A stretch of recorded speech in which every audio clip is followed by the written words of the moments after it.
الاخ اللي كان دار فيديو في تيك توك على الطاكسي، وصور مول الطاكسي اللي هو هذا، كان جاب معاه الباكاج وكان قال بانه مول الطاكسي كان كيقول اوري، ومن بعد ولا كيقول بنسرقاو، جاب معاه الباكاج، ها هو جاب معاه.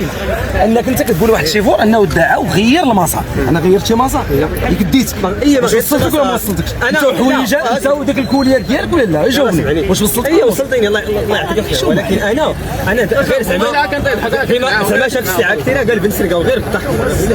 الناس هنا هذاك راه مشكل، هذاك راه تقدر تسحب لي فيه الرخصه الثقه ديالي. لا واش داك ولا ما داكش؟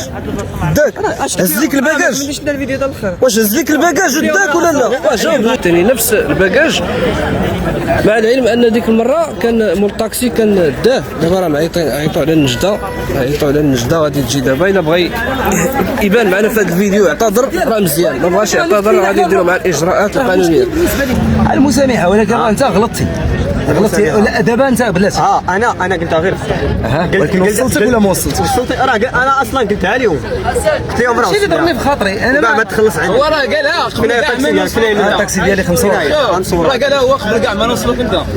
انا اصلا انا واش هذا اللي غتوصلنا؟ قلتها بالي قلت ما اعتذرتيش راه غيدير معاك الاجراءات القانونيه، ماشي اللي جاي يبدا يصور فينا هنا ويلوح لنا في التيك توك ويوصل مغالطات للناس، ماشي حنا راه تنكروا وما غاديش نقبلوه.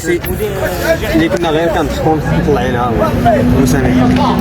هي انني انا مثلا انت مثلا دابا حلت بليتي عليا وتجيب الناس وتمشي للبوست تقول لهم واحد السيد ها كاين وكاين تيبر حاوري وما نمشيش صنت ليا ان ذاك غيعيطوا ليا غيقول لي نتايا علاش انك انت شاد واحد لالين ديال اورير مثلا ولا ديال مراكش وكتبرح مراكش وجا السيد وقلت لي لا ما بقيتش غادي تما، علاش ما بغيتيش دير الاثناء ما تسامحوا صافي مسامحه صافي وهذا الشيء اللي كان الاخوان، حاولوا تبارطاجي الفيديو. السلام عليكم.